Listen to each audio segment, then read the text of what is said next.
Hello भाई लोग, अस्सलाम वालेकुम। क्या हाल चाल है भाई? उम्मीद है सब लोग मज़े में होंगे भाई। एक यूएन की संस्था है भाई, यूनाइटेड नेशन की, United nation high commissioner of refugees. मतलब ये संस्था का काम क्या है? ये संस्था बनाई गई थी सेकेंड वर्ल्ड वार के बाद में। किस लिए?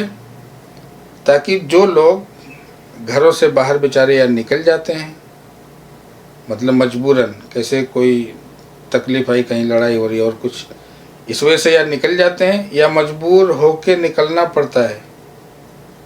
मजबूर होके निकलना पड़ता है, कैसे बाढ़ आ जाए, मतलब सैलाब आए या भूकंप आए, ये मतलब बड़े पैमाने पे, तो लोग घरों से बाहर या निकल जाएं या निकलने पे मजबूर होना पड़े। कैसे लड़ाई वड़ाई चलती है तो मजबूरन जाना पड़ता है।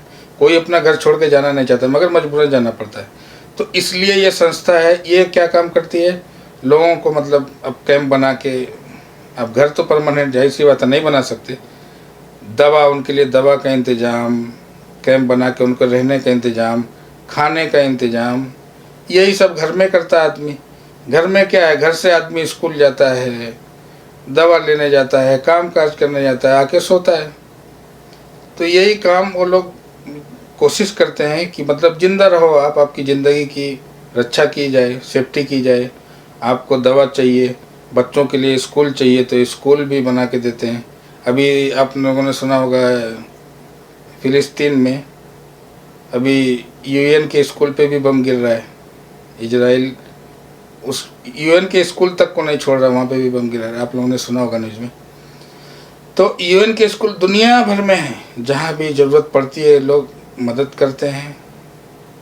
मतलब जितना हो सकता है आपके अधिकार की रक्षा करते हैं, मतलब जितना भी अधिकार दिला सकते हैं दिलाते हैं। आदमी की जान बचाना, दवा, खाना, सोने के लिए कम से कम इंतज़ाम, तो इतना ये लोग करते हैं। यही इनका मेन काम है। अब इन्होंने एक आंकड़ा जारी किया है, 2023 तक का है ये, 2024 का भी बाद में आएगा। 2023 का आंकड़ा जारी किया इन लोगों ने। 125 मिलियन लोग 125 मिलियन लोग घर से या तो निकाले गए हैं या निकलने पे मजबूर किए गए हैं। मतलब रिफ्यूजी की ज़िंदगी जी रहे लोग बाहर, घर से बाहर। 125 मिलियन लोग, कुछ अपने देश में ही हैं और कुछ देश के बाहर हैं, मतलब दूसरे देशों में जाकर रुके हुए हैं। कैसे म्यांमार के लोग देखो, बर्मा वाले, बांग्लादेश में, इंडिया में, इधर उधर। तो इस तरह से और भी बहुत देशों का ये मसला है। तो बहरहाल देश से निकाले गए या निकलना पड़ा उनको। तो 125 मिलियन लोग। अब ये आंकड़ा समझ रहे हो आप कितना ज़्यादा है? ये आंकड़ा एक दशक पहले 125 आदमी, मतलब ऐसे है जैसे 125 आदमी में से एक आदमी रिफ्यूजी की ज़िंदगी जी रहा है। 125 आदमी में से ये आंकड़ा एक दशक पहले का है। फिलहाल अभी डबल हो गया उसका, 69 आदमी में से एक आदमी रिफ्यूजी की ज़िंदगी जी रहा है पूरी दुनिया में। ऐसे समझो कि 69 आदमी है तो उस 69 आदमी में से एक आदमी घर से बाहर है और रिफ्यूजी वाली ज़िंदगी जी रहा है। कहीं कैंप में है, कहीं कहीं है, कहीं कहीं, मतलब जो जैसे भी है, कोई दूसरे देश में है, कोई अपने ही देश में है। मतलब ये आंकड़ा आप समझ रहे हो कितना भयानक है। दुनिया में 69 आदमी में से एक आदमी घर से बाहर रहने को मजबूर है। उसके पास घर नहीं है, काम का काज का कुछ ठिकाना नहीं है, खाने का, मतलब अब ठीक है अलग अलग एनजीओ और ये लोग मदद करते हैं, यूएन वाले मदद करते हैं, लेकिन कुछ ठिकाना नहीं रहता है। अभी सिर्फ देखो, यूएन की एक और संस्था है UNRWA, 7 अक्टूबर के बाद देखो फ़िलिस्तीन में जब से लड़ाई चल रही है, सिर्फ 8 महीना हुआ, अभी 8 महीने में 2 मिलियन लोग कैंप में हैं बेचारे। वो घरों से बाहर वही रिफ्यूजी वाली ज़िंदगी जी रहे हैं।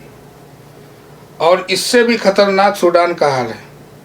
सूडान में एक साल के अंदर 10 मिलियन लोग या देश के बाहर हैं या देश के अंदर ही बेचारे, वो भी मतलब बिना घर वाली ज़िंदगी गुजार रहे हैं, रिफ्यूजी वाली ज़िंदगी गुजार रहे हैं वो लोग।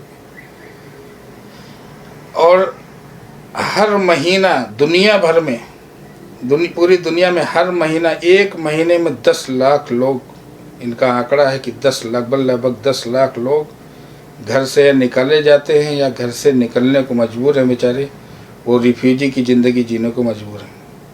अब ये आंकड़ा कितना खतरनाक है आप खुद सोचो।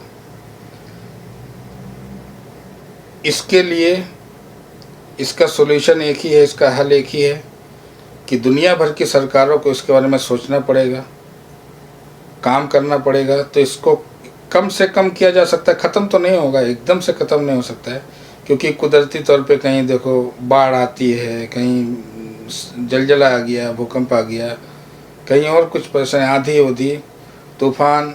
तो इसमें तो लोग इधर उधर थोड़े बहुत होंगे, कुछ देश में ही होंगे, तो उसको तो सरकार मैनेज कर लेती है, मुश्किल नहीं है।